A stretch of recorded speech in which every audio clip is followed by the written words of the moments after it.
So for chapter 5, part 2, you actually know most of this information already. It's repetitive from chapter 1, I think, classification of matter. So remember, you have states of matter, solid, liquid, gas, but you also have a classification of matter, which tells us the types of elements, metals, nonmetals, and metalloids. Okay, so your classification of matter, metals, nonmetals, and metalloids, type of elements, not states of matter. So this should be repetitive to you because you've already had this information. So metals, we know in some format, they're usually shiny, some luster to them. They are good conductors of heat and electricity. And next chapter, you'll learn why. They are mostly solid at room temperature. Mercury is the exception. So mercury is a liquid metal at room temperature. So therefore, you cannot say that metals are all solids. They're mostly solids, mercury being the exception. Metals are malleable. Remember, that means you can flatten them into thin sheets like aluminum foil, and they are ductile. You can stretch them out into thin wires. So looking forward a little bit to the next section, metals are going to be found in groups 1 through 12 and parts of group 13, 14, and 15. And I will show you a picture of the periodic table with them labeled. Metals make up a majority of the periodic table and are elements. Oh, and there's a picture of liquid mercury. So it's very shiny and heavy. It's a metal, it's just liquid. It's weird to think about because usually you think of the metal as being a solid. So moving on to nonmetals.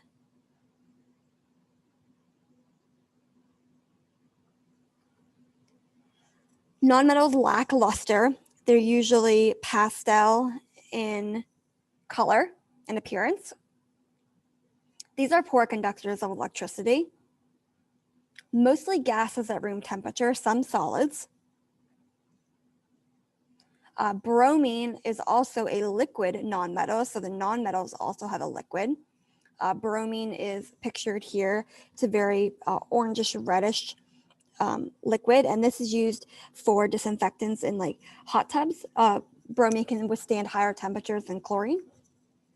But for the most part, nonmetals are gases and some solids.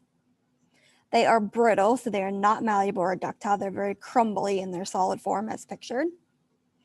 And like I said, fast forwarding, nonmetals are found in parts of group 14, 15, 16, 17, and then group 18 is all nonmetals. So once again, I'll show you a color-coded periodic table for you to look at. Okay, and lastly, metalloids. Metalloids may have luster, but they may not. So looking at the pictures, antimony, germanium, and silicon are shiny, but boron is not. So it just depends.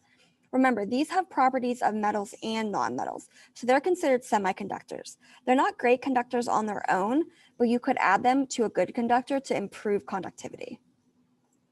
The metalloids are all solids at room temperature. So this is the only classification that is all solid at room temperature. And as I said, these are going to have properties of metals and nonmetals, so they're kind of in between. And it makes sense by where they're located, okay? Like I said, here's a color-coded periodic table. The gray are all metals, most of the periodic table. The yellow are nonmetals, and then right cutting down the center, the blue are the metalloids. And remember, there's that imaginary stepped line that is drawn in here, and the metalloids touch that on two sides. So we have 7 total metalloids.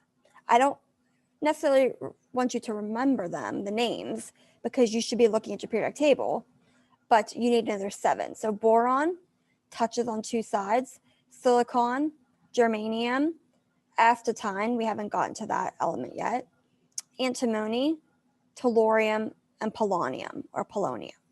Remember we said that aluminum, although it does touch on 2 sides, is considered a metal. Okay, so 7 metalloids, a handful of nonmetals, including poor little hydrogen over here, and then lots and lots of metals. So I have this document in the file folder for this chapter if you ever need to refer back to it, or you can just refer to the slide I just showed you.